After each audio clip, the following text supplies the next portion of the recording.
if they do not come up with a proper response, a proper lineup this time, I feel like they just might be losing out in this clean sweep. After all, this is quarterfinals, ladies and gentlemen, and they'll have to make sure they pull up their best game. And in the previous one, the draft was a little bit confusing, especially considering the fact that they went in for the Chow over so many other heroes available, and even in the fact that they sent Chow into the XP, not really something much of a something you should consider. Maybe a little bit too much Tetsuya inspired. We'll have to see, but at the same time, let's see what they proceed with the bans. I'll probably see the same bans paying a huge emphasis onto the jungler role, and I'll be just waiting for my dear Asuya with her cute voice. She'll be coming back here soon. But till then, let's just let's just talk about the previous game. Into the previous game, there's nothing much to say. What I will basically say is that into the draft, they picked up the Chow, a huge mistake because you want to use the Chow a little bit later. Unless your Chow player is heavily committed and you're very sure that the Way of the Dragon will be connecting into the proper target, you should be able to lock in only first deb. But other than that, I feel like a Chow first pick, it rarely works out because you had the Soviet, it was open, but you did not take it. You had the Garutkata, you had the Hylos, but you did not go for any of them. And you could have went in for the chip first pick, but they did not go in for that either. There was also the Granger, and yep, there were a lot of more better options, but they went in for perhaps the comfort hero, perhaps they were experimenting something, or perhaps they just wanted to hide their card, just like I mentioned previously. So with that, we're just going to be seeing the draft is basically the same, but I'm seeing the Kufra making a slight bit of its view. I'm not really sure why, because in the previous game the Kufra was not banned out, but yeah, just perhaps just wants to use up a ban slot with anything. But anyways, with that, we're going to be finishing off the draft. Same ban section from Astral Genesis. And with that, Team Gap. First pick. Let's see what they have in store for us. They have a lot of heroes open right now. There is the Granger, there is the Bruno, and there is, as well as the all of the fighters still available. Let's see what Team Gap really wants to go for, because I feel like they are much more better equipped with the meta.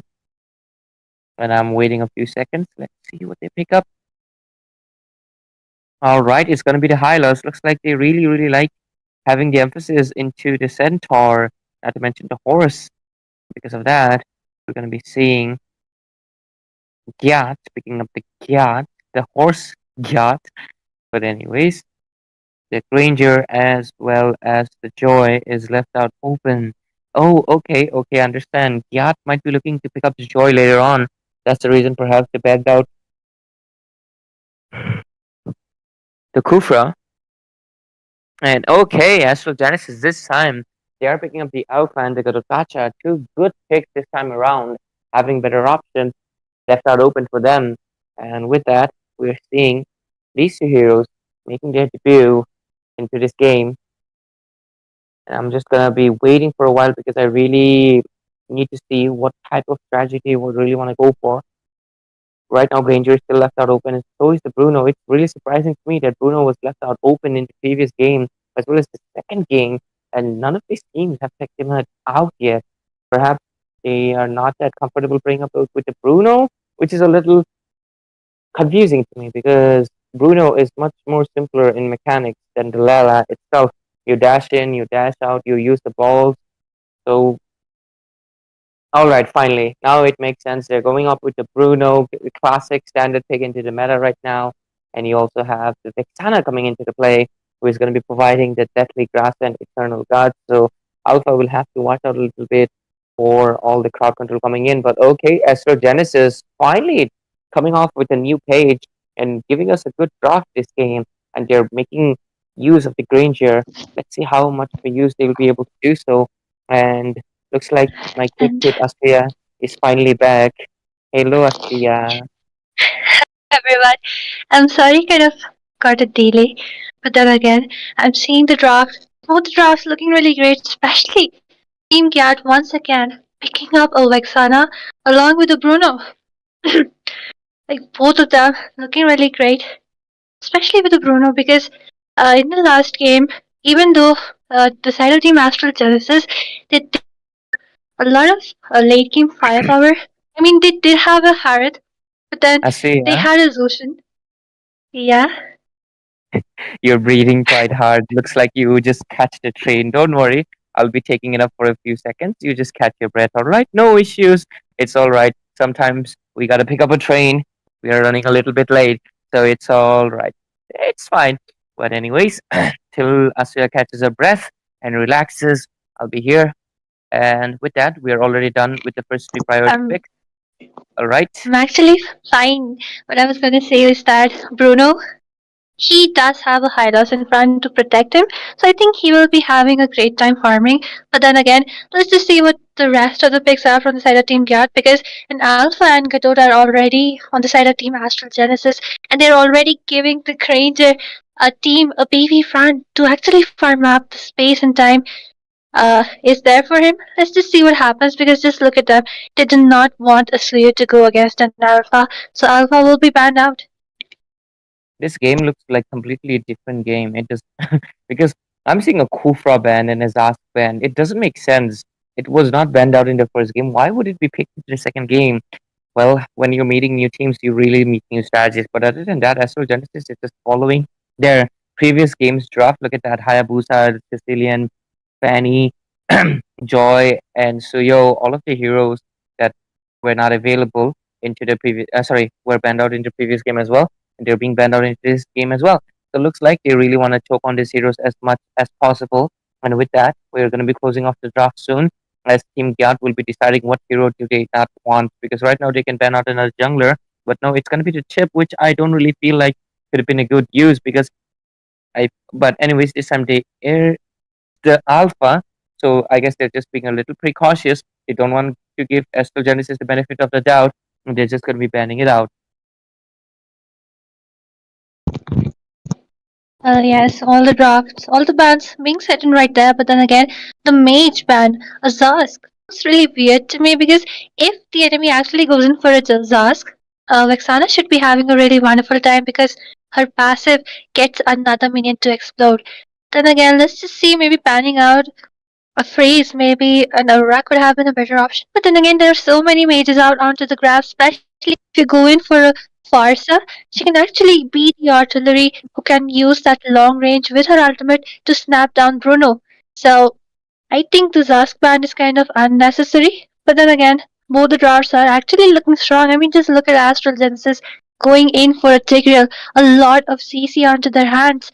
But this also implies that the side of Bruno, or like especially Vexana, she will be with a Purify, actually diffusing the bomb, the CC which Astral Genesis has.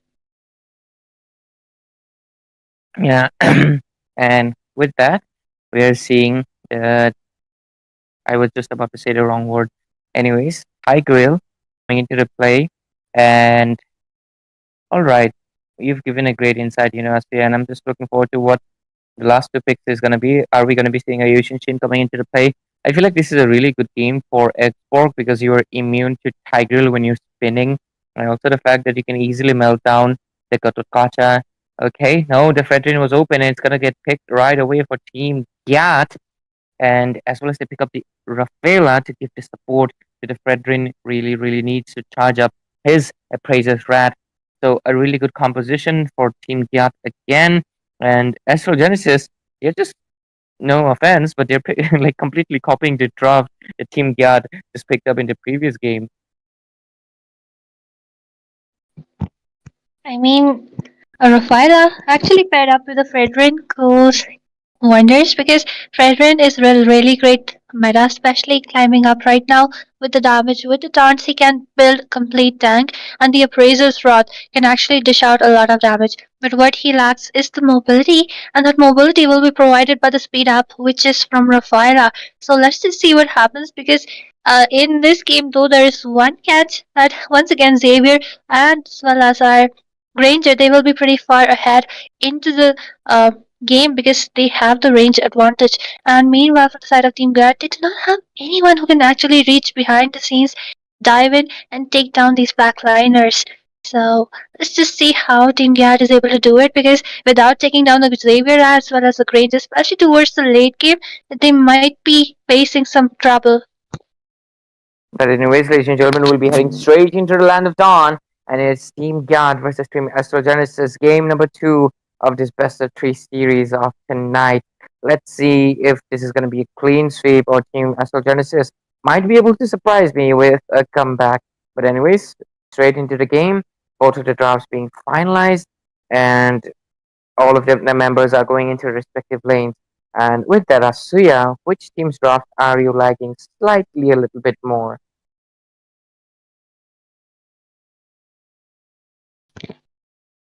Well, if you ask me, Team Astral Genesis looks to be stronger in this draft, honestly, because they have three tanky people right there with the Alpha, with the Tigreal, and also the Kadotkacha, three of the meta picks right there. And they can easily provide the space and time the damage dealers need. Okay, into the top lane. We're seeing the Alpha trying to just poke in the high loss. I feel like the EXP pressure should be more into the hands of Team Astral Genesis, especially considering the fact that Fredrin is much better to secure the turtle because he had the Appraisal Wrath plus the Retribution combo. And because of it, I think they should pressure the high lows. But looks like Alpha just has a different plan because look at him. He's right now into the mid lane push. Might be able to take down the Vexana because I feel like the play would be coming on quite soon. Let's see if he wants to commit to it. Vexana though, that is great map awareness. He's not quite going into the bush quite yet, waiting for the teammate. But okay, Unbreakable Taunt coming in as well. There's the heal coming in. There's the Deathly Grass and the Eternal Guard being used up. Great retreat. AOG being used and they dodge it without any issues. That was a great engage from SL Genesis, but team, yeah, they just had the better overall disengage equipment. But right now, into the turtle, there is the Hylos coming in with the glorious pathway. Vexana, you better watch out because you're gonna get first blood, and the turtle goes into the hands of Alpha. It praises Red, fully lands in, but it doesn't really matter because Hylos is gonna fall in, and Fredrin, despite his best efforts, will get taken down. Hades securing a triple kill, and I feel like that was a misplay from Oi.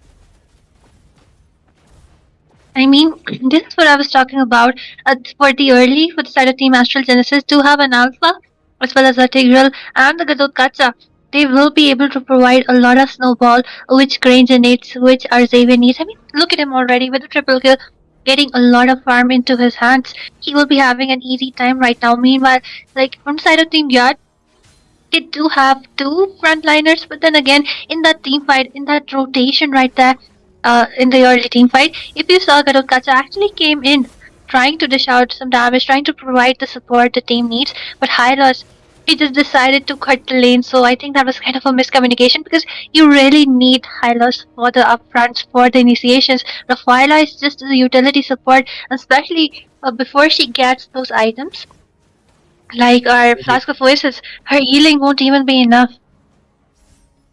Indeed, Rafaela is more of a utility. That is a good point that you mentioned, Asya, because many people think she's a healer. It's more of a utility. But anyways, into the bot lane, Eternal Guard coming in, and the Tigreal doesn't really get caught into the Appraiser's Wrath. The Dawning Light does come in into the scene as well, and looks like Team Giyattt will try to retreat. Vexana forced to retreat, but Retribution being used up by the Alpha as they finally do a disengage. But Tigreal looks like he wants to go in for an engage, possibly. Bruno getting really poked in by this Granger right now, and Rafaela might get taken down right here because Zeno will be taking the kill, but Rafaela with the passive sniper coming in. I did not understand why Gojo did not save his teammate. He could have stand in front and took the damage. He's full HP, but Ranger got taken down, and this turtle will go into the hands of Astral Genesis. That is a lot of miscommunication on the hands of Astral Genesis, I feel like, because you don't want to go later to get taken down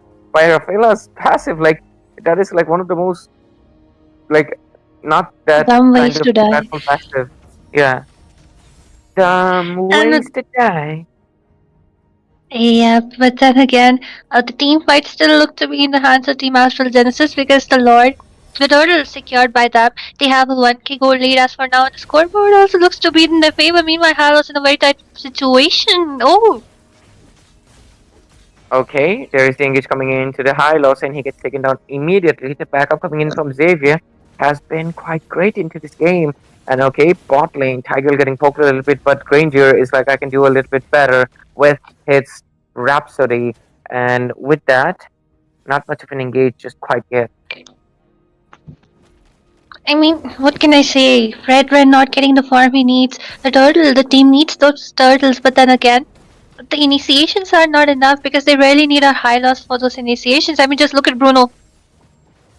Okay, Bruno might get taken down here because Sekiro is coming up with the Sacred Hammer. Oh. There is a good engage coming in from Rafaela. She does survive but does not dodge the upcoming dawning light. But Alpha will get caught in that scramble and get taken down. And with that, alright. Granger might be able to take down, but alright, Fredrin was able to hide up in the bush, just like Tigreal says. But okay, Xavier uses a flicker to get out of the Appraiser's Wrath and will be able to retreat, but they do secure the bot lane turret. I mean, they did have an upper hand right there, but then when Alpha died, I think they should have just retreated. Especially our Granger actually heading in, trying to get that kill, greedy for it. He got taunted and was taken down. This is something he really do not need, especially on a Granger in the early game, because he really needs some stacks before he can use his skills kind of without any CD. But then again, the game which was looking in the side of Team Astral Genesis actually looks a bit more favorable for the side of Team Giyattt right now, even though they do have a back front in the goal lead, but then again, high loss. Yeah, exactly. Like, I feel like they could have done a clean sweep, but this time there's a lot of miscommunications and a lot of mistakes happening due to the fact that Bruno is just not having the best of his time. Okay, AOG might be coming into the mid lane, and alright, Eternal Guard being used up as well. Tigreal retreats with the flicker. Vexana gets taken down, and right now, they will be forced to retreat. Looks like giving out such valuable picks that led them to victory is gonna be the downfall for Team Giyattt, as they'll be losing out the last turtle as well. You know, honestly, if you ask me, that was an overextension towards the top lane when Hylos was actually forcing the top lane along with Vexana. If instead these two people would have just decided to come and help towards the mid lane, I think the team fight would have been in the favor of Team Giyattt. But then that's what I'm saying. Why is Hylos, which is needed for the initiations, why is he stuck onto the top lane? I mean, just look at him. He has no intention to rotate. So I think at this point it's Team Astral Genesis who have a better rotation than Team Giyattt, and they are just picking people left and right solo, and it's kind of easy too for them because people are just offering themselves for the pickups. Exactly. It's basically what's going on right now. I feel like the XP rotation is getting a little bit gapped due to the fact that Katukata has the AOG to come in from a farther distance, and Hylos might be a little bit late to join the team fight right now. And with that, they have already lost out. Okay, the tower trade is actually equal to my surprise, but okay, Alpha uses the spear, and Bruno not in a good position gets taken down. Implosion being used on a few Natalias, but he will get punished for it. Do not do that. And with that, Katukata also jumped in. Glorious Spotlight being used in. Xavier with the dawning light into the mid lane. A lot of poking happening. There's the revitalize coming into the play as well. And he'll be retreating finally, but they do lose out their goal laner again and again, and it's not really, doing that well. Okay, Flask of Voice is being used up, and it finally makes sense why that player, Bruno, he has a name, Wanna Scratch My Balls. He really likes to play Bruno.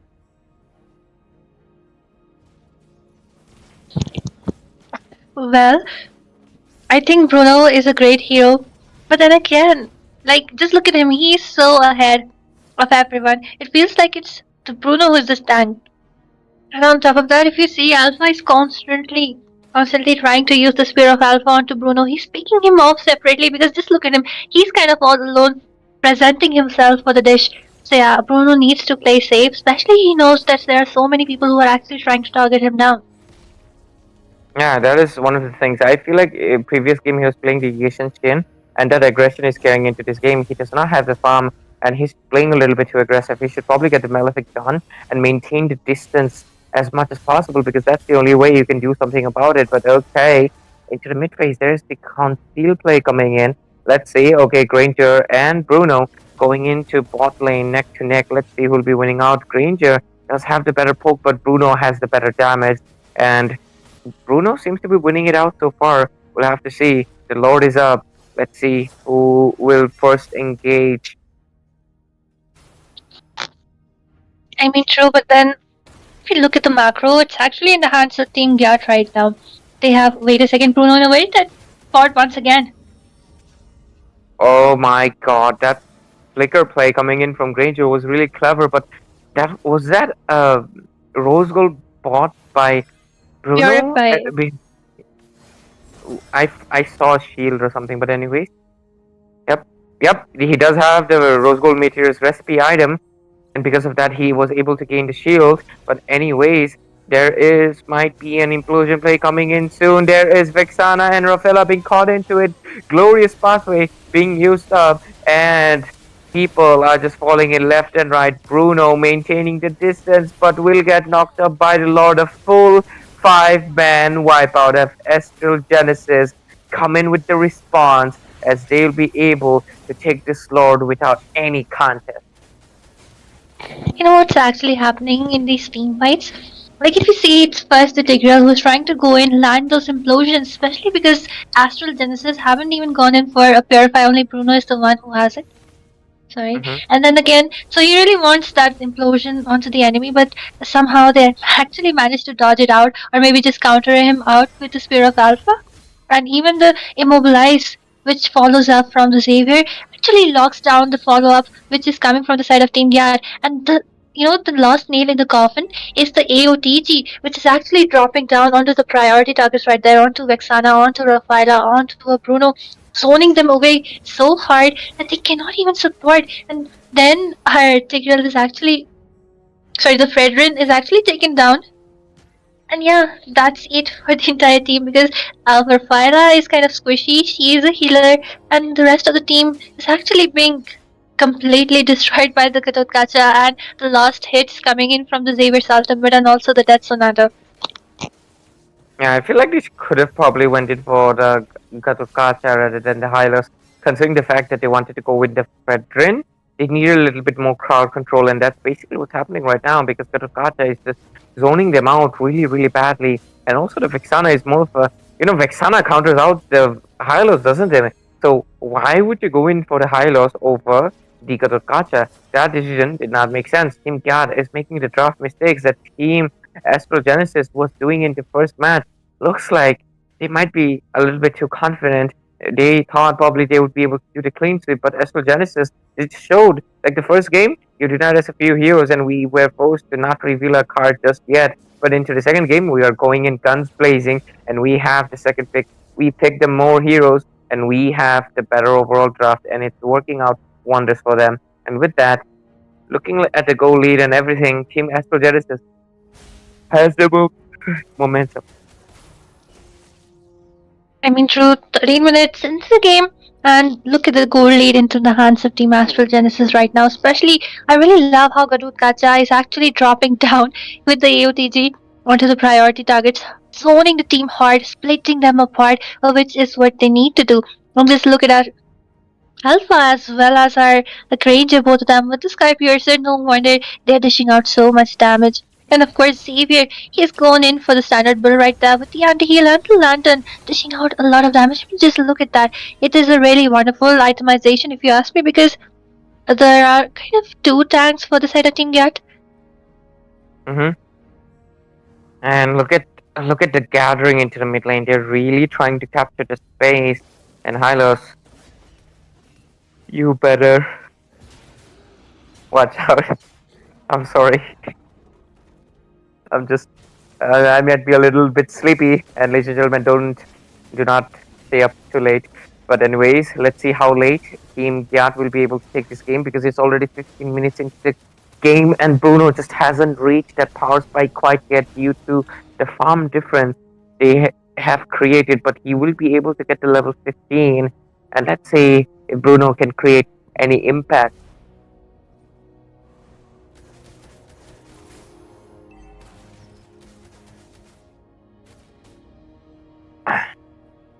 Okay, Marcia will be coming back soon. And Bruno with the recalls. Pretty interesting. Just wants to show it to the dear viewers and the casters. Like, he is really confident he can do this. And they're just waiting with the TLPH emote. And we'll have to wait soon and see what happens. Right now, gold lead 8,000, 9,000, almost 10,000 into the hands of Astral Genesis. And with that, the Lord is marching down onto the top lane. I just noticed that Astral Genesis really likes to focus onto the top lane. And let's see what happens. I mean, true, like, Lord is also marching down. They might be losing out the inhibitors they have because even the link sync is done kind of perfectly from the side of Team Astral Genesis. Just look at them. The damage from the Xavier's Dawning Light is already proving a little bit too much for them, and the top inhibitor gets taken down. And alright, let's see. Vexana doesn't really have sufficient enough damage despite being a really good damage dealer, but okay, Bruno, you better watch out. Why isn't the heal from Rafaela sufficient enough? I'm not really sure. Like, I feel like at this stage of the game, her heal should have been a little bit better, but I feel like she's going a little bit too tanky. Didn't really buy too much magic, I feel like, because you really need the Enchanted and the Flask of Oasis to to get a lot of heals. Let's see. There's a lot of anti-heal for the side of Team Astral Genesis, Oh, especially if true. you see a Xavier with the anti-heal is already almost every time he's poking people, trying to immobilize them with this 1 and 2 combo. So yes, the heal kind of gets shut down by half. So she needs the Oracle. I wonder if she has built it because that could actually help out. Same goes, no, just look at her. She doesn't have the Oracle. She's going for a complete tanky build right there. Same goes for a Hylos.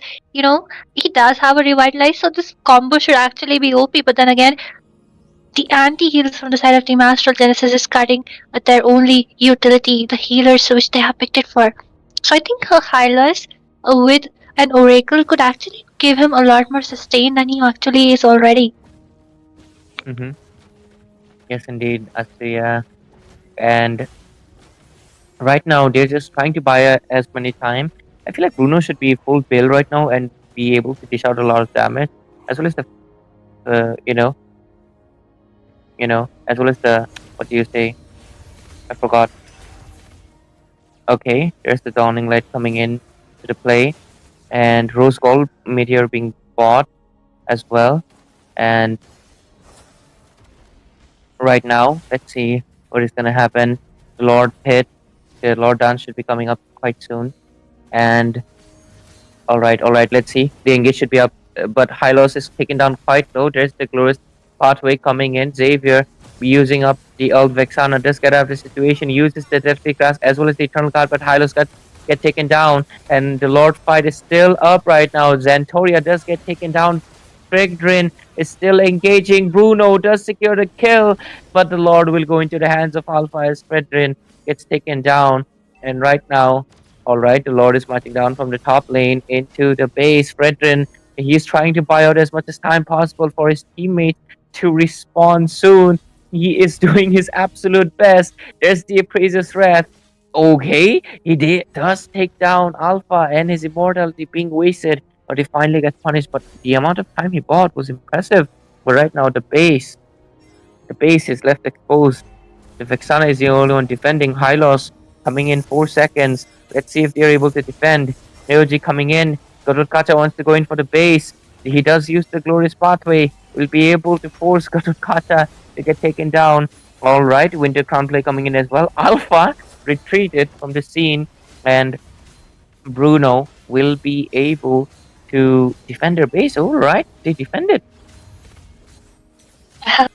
Quite surprising how they actually managed to defend that. They are leading at this point, just trying to sustain, trying to maintain the solo crystal they have at their hands. But I think, they do have a Vexana as well as a Bruno, so in this game, they have enough lane clear. But then again, Will they be able to sustain the damage which is coming from our Xavier, which is coming from our Granger at this point? Right, right.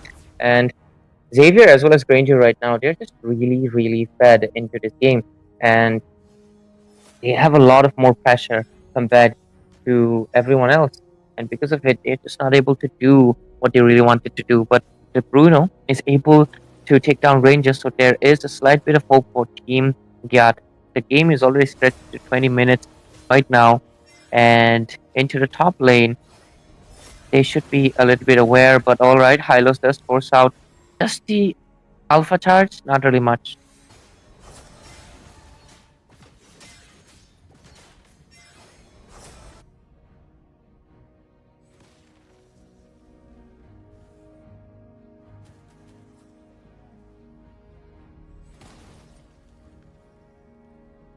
Alright, alright. Looks like Asia will be back soon. And nothing much is happening into the map right now. This the side of Team Astral Genesis, they're just waiting it out for the Lord, knowing well that this time Team Giyattt has a lot of good wave management, and due to that fact, they can hold off the base. So minions are not the source that they can end the base with. But on the other hand, they really want to finish it off soon as much as possible because the damage is slowly coming online. Vexana finally a full build. He'll be able to dish out a lot of damage. Bruno should probably sell out his boots and get something, perhaps a Wind of Nature, perhaps something to save himself from the damage onslaught of the Alpha or the Granger. But right now, the Lord competition is already up. Hylos trying to provide the vision, and let's see, the Lord does go into the hands of Astral Genesis, and all right, it is a Mega Lord of 22 minutes, and no towers left. Team Giyattt, they're just not looking good right now.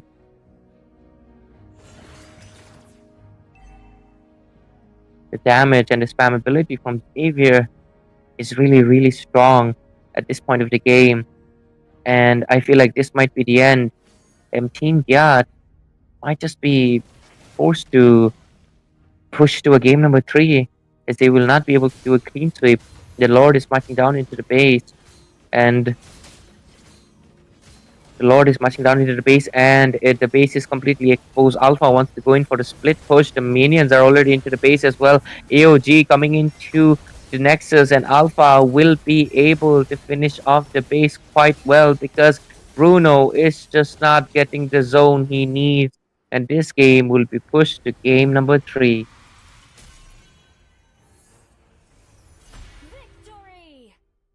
Well, what a game. I mean, it did try their best to defend the base, but then again, I really love how Alpha and especially Akarut Kacha were always on the nick of time, always prioritizing which they really want to prioritize. And just like I mentioned before, from the side of Team Gyat, they have nothing who can actually dive behind the lines, take down the Xavier, take down the Granger. I mean, just look at Xavier 5013. The way his damage, the way the Dawning Light was taking away the HP from the HP bars from the entire team, and no one could actually go in and take him down. And if he would have been, target locked, maybe taken down, the story might be something different. Same goes for the side of Team Gyat. Like, they did have a lot of healers, but then why didn't they make oracles? Because just look at the amount of anti-heals from the side of Team Astral Genesis canceling it out. I mean, the whole entire point of the draft is that you have a lot of sustain, you have a lot of heal, right? Exactly. They probably should have built up the Oracle. There was a little bit of. I just feel like in this game they got a little bit confident and a little cocky because